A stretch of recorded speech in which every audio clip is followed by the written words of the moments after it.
일주일 격리 중입니다. 거의 죽다가 살아났네요. 아파서 뭘 할 수가 없어서 휴대폰만 들여다보다가 재미있는 사연 짤을 하나 찾았습니다. 이걸 여러분들과 나누면 좋을 것 같았어요. 남친 과거 해외여행 경험. 남친이 전 여친이랑 해외여행 다녀온 거 알게 됐는데 왜 이렇게 기분이 안 돌아올까? 남친 집에서 뒹굴다가 옛날 아이패드에서 어쩌다 여행 가계부 어플을 봤거든. 나 만나기 반년 전쯤에 땡땡이랑 17박 19일 미 서부 여행해서 있길래 순간 심장이 덜컹했어. 열어볼까 말까 하다가 들어가 봤는데 여기저기 좋은데 많이 갔더라. 어디가 어딘지 모르니까 몰래 폰으로 화면 찍어서 집에 와서 찐따같이 어디 갔는지 구글에 찾아보고 이미지 찾아보고 더 슬펐어. 비행기값 포함해서 한 1,400 정도 쓴 것 같더라. 나랑은 제일 길게 간 게 제주도 5일인데 그것도 에어비앤비로 싸게 왜 이렇게 슬플까?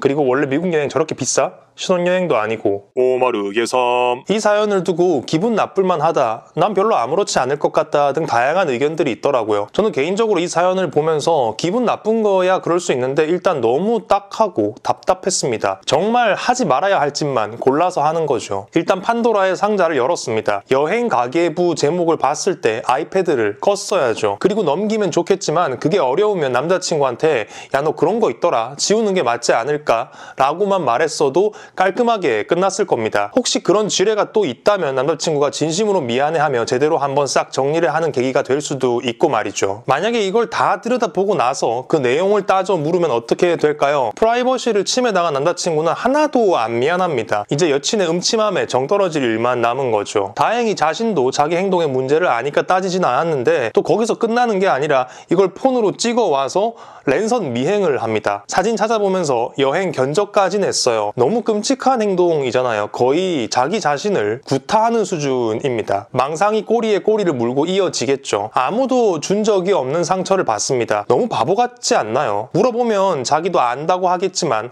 아는 것에 그치는 게 아니라 자신에게 이런 행동은 절대로 하면 안 됩니다. 앞으로 연애를 하면서 어느 때든 그 상처가 이상한 방식으로 표출이 될 거예요. 근데 설명은 못하고 남자친구는 모르니 답답하고 짜증 나겠죠. 그 다음엔 비교를 합니다.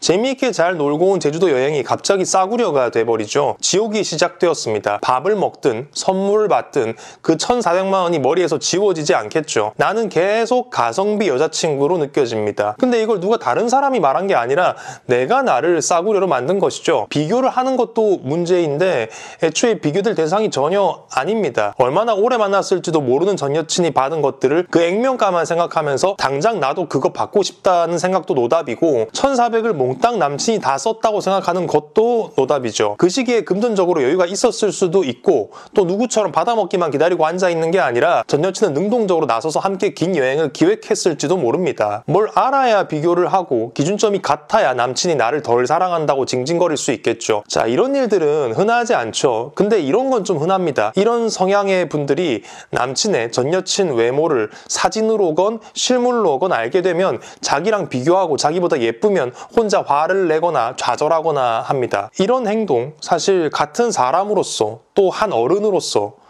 존중이 안 됩니다.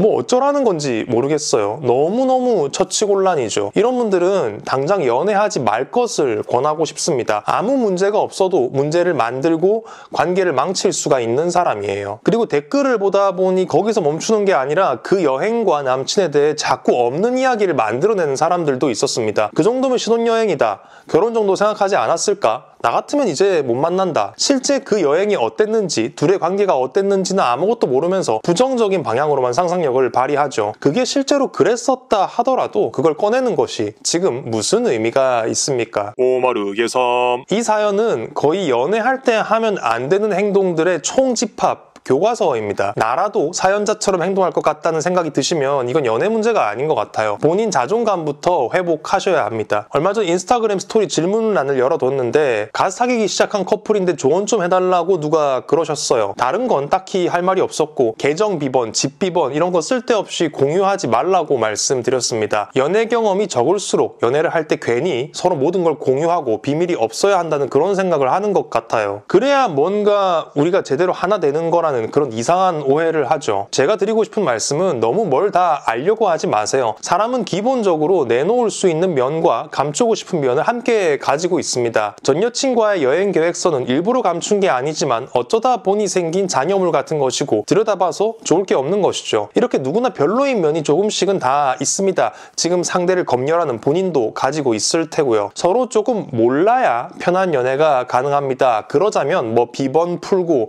어디 몰래 살펴보는 그런 음침한 습관은 얼른 고치는 게 좋겠습니다. 좋은 생각거리가 되기를 바랍니다. 구독과 좋아요, 알림 설정은 제작에 큰 힘이 됩니다. 오늘은 여기까지 하겠습니다. 감사합니다. 안녕!